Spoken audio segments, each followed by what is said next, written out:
Hola, it's Joe Portavila. You are listening to the Forbes Books podcast, and the influence of art in society has been discussed since the first brushstrokes were ever made. But since then, much has been debated, like Elvis's swiveling hips, violence in video games, or sexuality on TV. But the course of time has proven that art does have a positive impact on the world. And my guest is proving that by using her voice to empower underdogs everywhere by creating content that's educational and entertaining. Her name is Shreya Patel. She's an actress, filmmaker, and the founder of Window Dreams Productions, the award-winning production house that specializes in impact production. Shreya, welcome to the podcast. Thank you so much. Happy to be here. How are you? I'm great, Shreya, and thank you so much for taking the time to be here. Of course. And this is funny. So this is a business podcast, but I've spoken to several models turned entrepreneurs. And you are one of them. And I have a feeling that this is sort of my hypothesis. Why models make great entrepreneurs is because you basically have to do everything yourself. You are your own brand, you're your own company, so you know what it takes to become successful because you can't just depend on other people to make things happen. Do you think that's true? Do you think that's why models become really good entrepreneurs? And you see that, and like even the world famous ones, the ones who grace magazines, become incredible entrepreneurs. And I think it has something to do with the fact of their upbringing as young models. Yeah, that's actually quite interesting that you say that. I never thought of it that way, but that is very true. Because even when I was younger and I got into the modeling world or the fashion world, it was just like me. And I never thought of myself as an entrepreneur back in the day, but that is true because I had to take that initiative to go look for jobs, to be my own brand, to be my own PR, to find like the right people to work with and all of that, even move countries, for instance, just by myself to go pursue that dream. So that drive, I guess, is a very transferable skill to become an entrepreneur, pursuing this one passion, this one dream, this one vision, this one mission. It's funny that you use the phrase transferable skills because, as part of the podcast I work on, I deal with all sorts of folks in working in business. And one is in the recruiting space. And one of the Mhm. things that recruiters now say is that back in the day, maybe 10 years ago, the idea of transferable skills were laughable. Like they only cared about experience. They're like, okay, did you do this? Okay, then you can do this. But now we're Mhm. seeing this world where transferable skills are incredibly important because so much has changed where it's not everyone's living this linear path where they're like, I'm going to be this little newbie at the company. Then I become a junior vice president, then a senior vice president, then a president. So the linear Right. path of careers is gone. So transferable skills are more important because that means you can do different things. And I feel Mhm. like that's sort of been a thing for you where you love doing different things. You don't want to be set in doing one thing, even though you're focused on window dreams now. But the idea of doing multiple things has sort of been part of your DNA.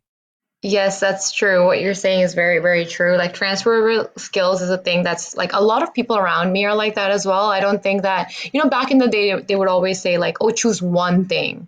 But Right. why choose just one thing? It's not about being like jack of all trades. It's not that. But it's also like I am a creative person and I want to do multiple things with my skills in the same industry that I'm in.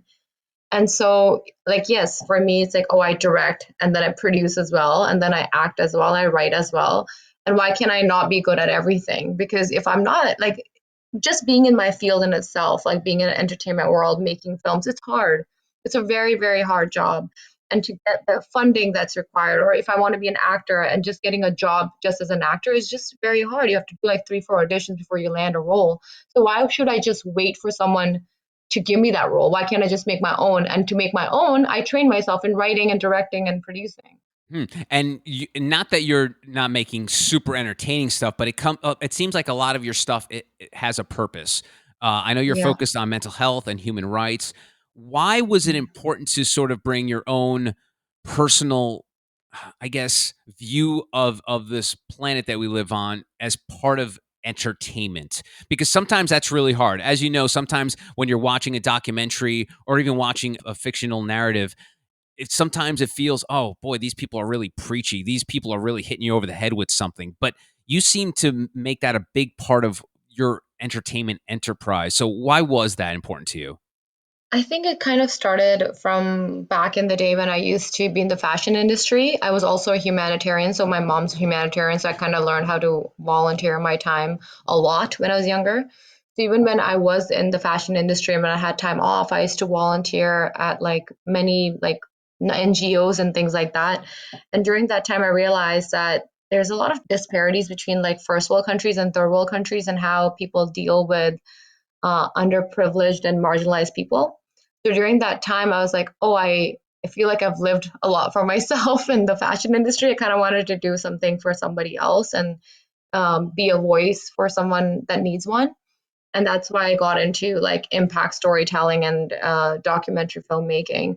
And the reason why I got into that is because as human beings, we're in a place of privilege. It's our responsibility to be able to open that space for other people to come up as well, or to even lend them a voice which they might not have. And so I took all of that, and then that's why I got into documentary filmmaking. And what you're saying could be, I understand like a lot of people might say like, oh, it's preachy, but for me, it's not about preachy. It's for me, it's always been about breaking those taboos and talking about things that people don't want to talk about, or people are like blind eyed to what's happening right in front of them. That's documentaries, but even like right now at Window Dreams, like the shows that we have picked up to do, they're all comedy because while I was doing these impact driven documentaries, I was like, okay, this is quite detrimental to my mental health. So I got into like comedy. So now what I'm doing is like we have these three shows that we're in pre-development, and all of those shows have a theme of like mental health and all these different things that Gen Zs and things go through, but it's told through a comedic lens.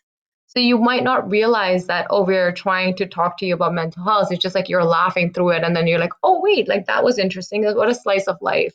It's almost like that old school. Yeah, I grew up watching those sitcoms from the '60s and '70s, and you didn't realize it when you were a kid watching the Brady Bunch or what I Dream of Jeannie. Mhm. You didn't realize that every episode almost always had a lesson, but you didn't realize it. And it Yes. was through comedy that you learned those lessons, and then afterwards you're like, oh wait a minute. As you as you grew up, you're like, oh wait a minute, that was a thing I learned from the Brady Bunch. Like it's Yeah. very weird.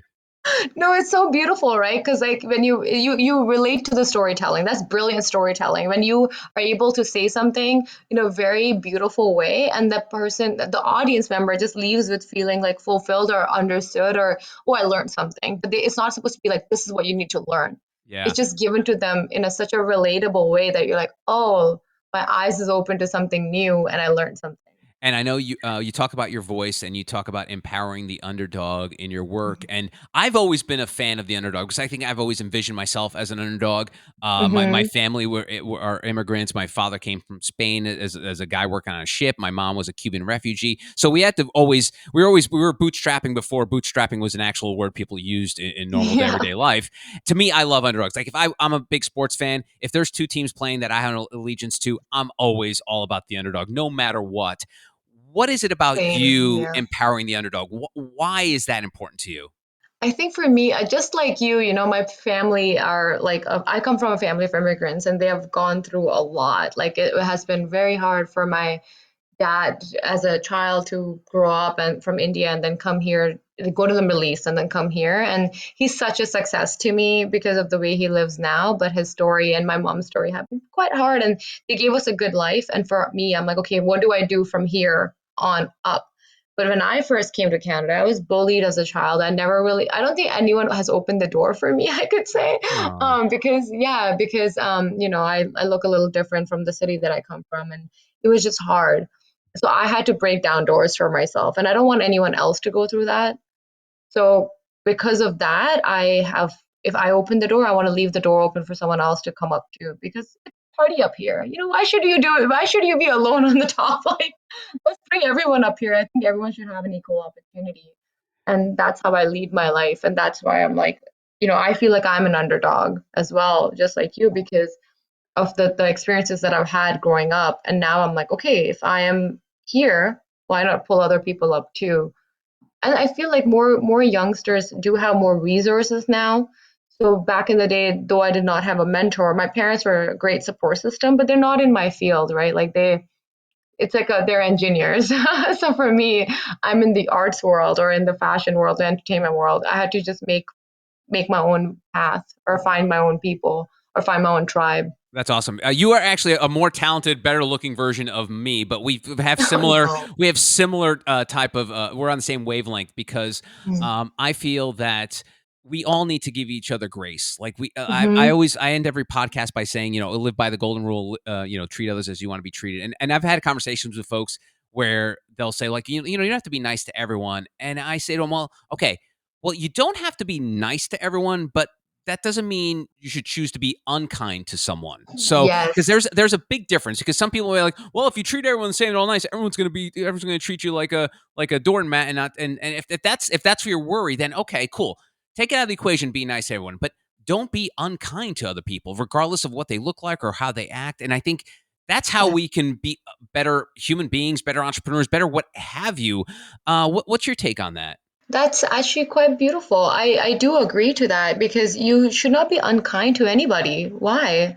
And if you do not feel the right kind of, because I'm a very like vibe kind of a person, like energy type of a person. And I'm like, okay, if I don't feel the right energy, I would excuse myself from that conversation or excuse myself out of that situation. But I don't think I would be unkind to someone on their face. Like I don't think we should have an intention to hurt anybody. Mm, But we should also have our own voice if someone is stepping over us to just, like speak up because I don't think anyone deserves to be stepped on either. Like, mhm, yes, please be kind, but also like if someone is being rude to you, place your point across in a more calmer, proper way. hmm. Don't let anyone walk all over you, but also do not be unkind. I definitely believe that because kindness doesn't cost a thing. And you might be able to change someone by just showing kindness. Like two people are fighting, and if two people have an argument, and one person just happens to be more kinder, the other person will just feel like, oh my god, why am I yelling? Let's just talk this out. Yeah, and then one of the things that you have to deal with now producing comedy, Hmm. it's the old adage that Mel Brooks said many years ago is never punch down. That's why political humor has always been so popular because people are punching up and they're they're ridiculing the man or the rich person or Hmm. whatever what have you. So, what is your take when it comes to comedy? Because comedy can be very difficult today because I think there's heightened sensitivities from all different Hmm. factions and Hmm. me as a kid growing up, you always felt like, oh boy, everything's up for grabs. You could say, do whatever you want. And I think so much has changed over time for the better. But how do you deal with that and people's sensitivities with comedy? Because you're coming at it you're trying to make impactful content that's Hmm. humorous, but sometimes humor is sort of based on making fun of something or highlighting something that people don't realize is funny. So how do you work that? I think it's humor. Like, why do people laugh? It's because it's relatable. And I think that, yes, I understand that sensitivity is a thing in comedy and we have to be careful in today's climate. Though I also feel like it can bring out things that people don't want to talk about in a comedic sense. So for me, I love satire comedy and I love political comedy. It's not what I am writing or doing, but I really enjoy watching brilliant comedy that is based on like political or satire based. For me, like talking about mental health, particularly it's my expertise, is the reason why I talk about mental health in my shows is because a lot of people do not talk about mental health in our communities, especially in the South Asian community where I grew up. I think it's a taboo in a lot of other communities too, so it's quite relatable to many people. But what I've noticed is people don't want to talk about it. And so the way I bring those things up is whenever I'm writing a show, like one of the shows that we produced at Winter Dreams was this it's called Get Up Aisha. It's coming out on CBC Gem this year. But it's about this girl who is a South Asian who goes to therapy. She finds out that she has clinical depression. So she comes back home and she goes to like Google and finds out like 10 ways Mhm. to heal her clinical depression. And then every episode she does that. It's like, oh, okay, run a 5K marathon. Okay, that didn't work out. Oh, like scream in the bathroom and that didn't work out. So it's told through a like very comedic lens, but it's also talking about clinical depression. Mm. So yeah, like it's told in a more lighter way so people don't feel like too attacked. But I think the more we talk about it, the more conversations will happen, the more change can happen. If everyone is going to be too sensitive about talking about it, it's going to be I don't know if it's going to be an issue, but I think that people need to just talk about it to come up with solutions where people feel heard, right? Yeah, yeah. One of my teachers, long form improv teachers from New Hmm. York, Anthony Tamanek from the Upright Citizens Brigade. He was in 30 Rock, and he had a Donald Trump satire show on Comedy Central for a few years. And So good. one thing he talked to me about was when it came to pushing the edge or pushing the envelope, is you have to earn the audience's trust. Hmm. You can't just one day all of a sudden be this firebrand shock jocking humorist out of nowhere. You have to earn your audience's trust. It's like Chappelle didn't get to where he is today, whatever your opinion of him is, by just Hmm. all of a sudden spouting controversial things from day one. He earned this right, or earned it for himself to do whatever he wanted to do in his comedy act. So Yes. how do you do it in film comedy? How do you earn the trust of the audience when it's something new, like this show you're talking about? With Hmm. dealing depression. How do you earn the audience's trust when they're just coming to the show for the first time? I think for us, it's more about like showing family dynamics and family structures and what we see in everyday lives, where people are looking at the show in the first episode itself and being like, oh, this is how my family looks like. Oh, this is what we do as well. So it's just when we're talking about clinical depression and all these things in the show, we're not just showcasing it right away. Like, this is what, like, it's not outrageous. It's more relatable. It's like, oh, I do go home and I do sit at a dinner table and we do not talk about depression, like we do not talk about mental health, and Yeah. what will someone do when they're going through this, and we're taking it through like a comedic lens, because I feel like mental health, the reason people don't talk about it is because they a lot of people think it's all in your head and it's not real.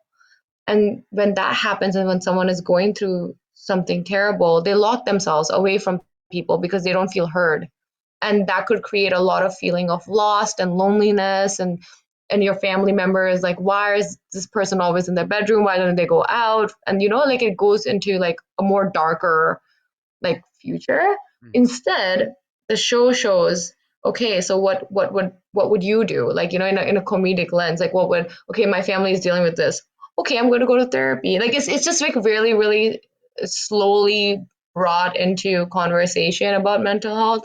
It's not like right away like this is what you should do. It's not about this is what you should do. It's just funny. That's good. And so let's talk about the business side. Hmm. When it comes to the world of entertainment, entertainment tastes are very fickle. What's hot today can be cold tomorrow. How do you build a business based on impact, but also offering this value proposition of comedy when it comes to getting money to produce these sorts of projects?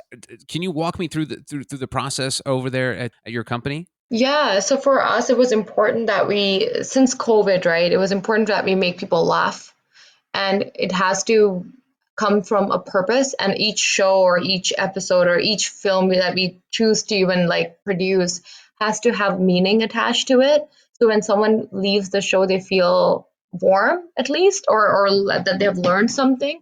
And that's kind of worked in our favor, because a lot of people, what happens is they're making shows for other people. For us in our company, we're making shows for ourselves, in a sense that what do we want to watch. And when we do it in our sense, because representation matters, and I don't think only in the recent few years have we seen like BIPOC, like Black, Indigenous, people of colors shows or TV, like films represented on screens, right? So for us that was important, and luckily for us, there's this one show that we are currently writing called Layla is Relevant. That show just has gone through so many incubators, and we have gotten funding for the proof of concept and pre-development funding to write the Bible in the first episode, and we have so many people like working for us, and we've gotten like invested in twice for that particular show. And that came from what we wanted to watch on TV, and not what was the hot trend for what's happening. And that kind of worked in our favor, because you're bringing in something fresh and something light and something fun, but also we're leaving people with a little bit of hope and like a family dynamics, and it's relatable.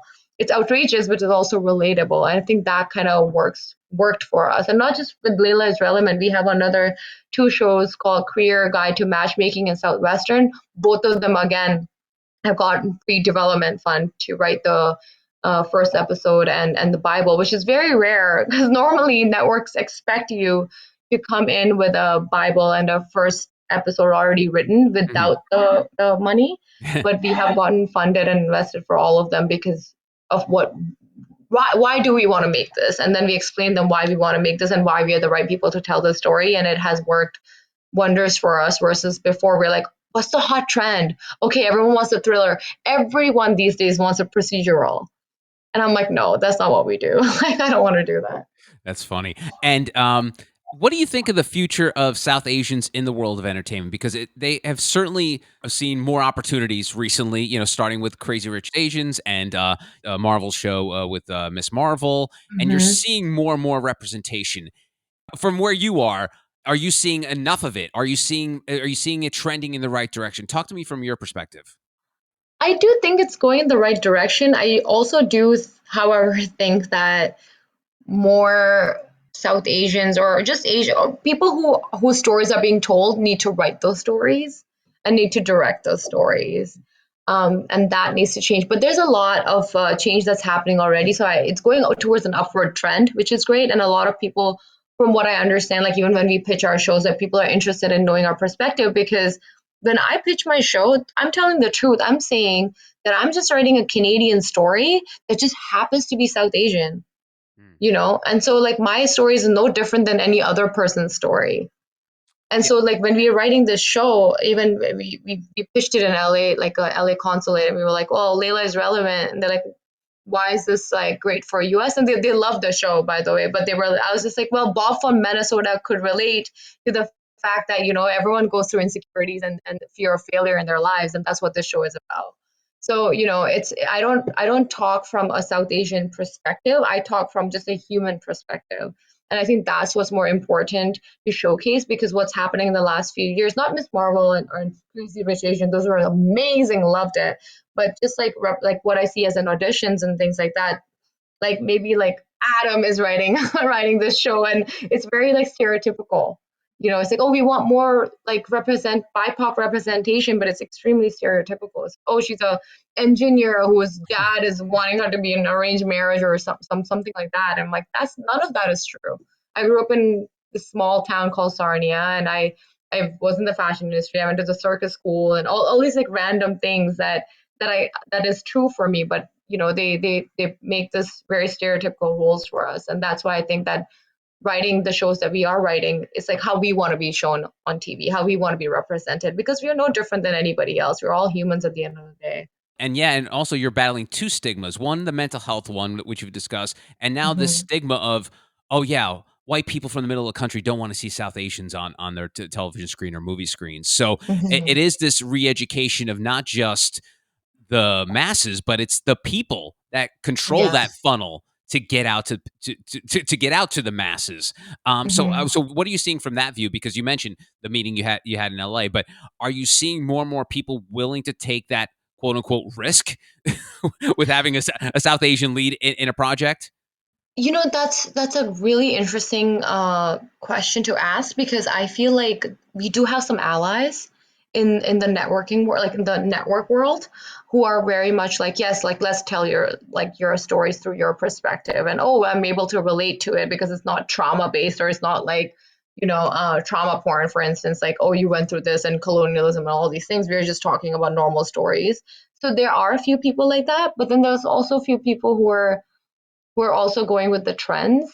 And then if we want something like Genie in Georgia, I'm like, Genie in Georgia, when that first came out, did anyone say that? Because Genie in Georgia is such a wonderful show that's so different than anything else.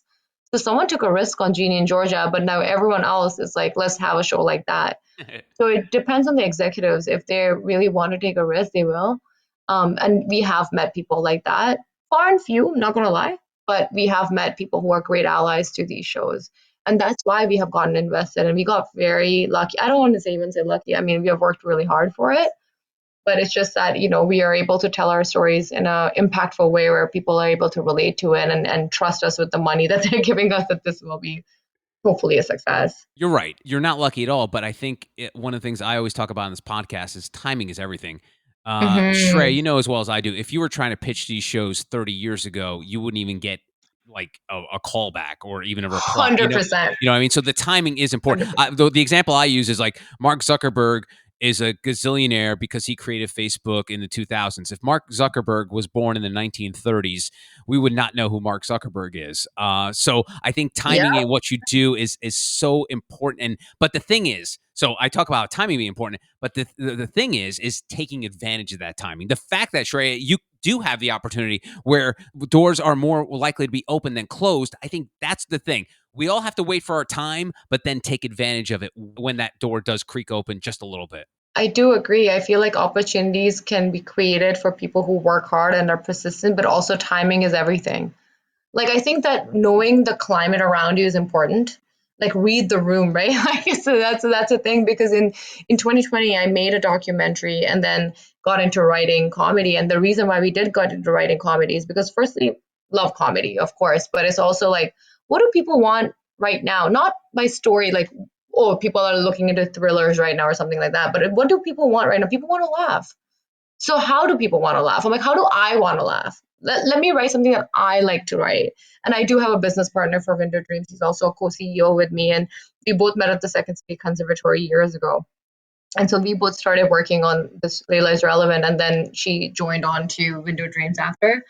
And it's been such a great partnership because both of us are like, what do we want to write today? Like, let's have fun writing something and then and pitch it. And because we had so much fun writing it, we are so passionate about it, we were able to relate it to other people as well. Hmm, that's great.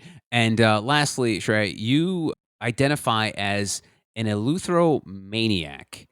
Yeah. Can you explain what an eleuthromaniac is? It's a manic desire for freedom.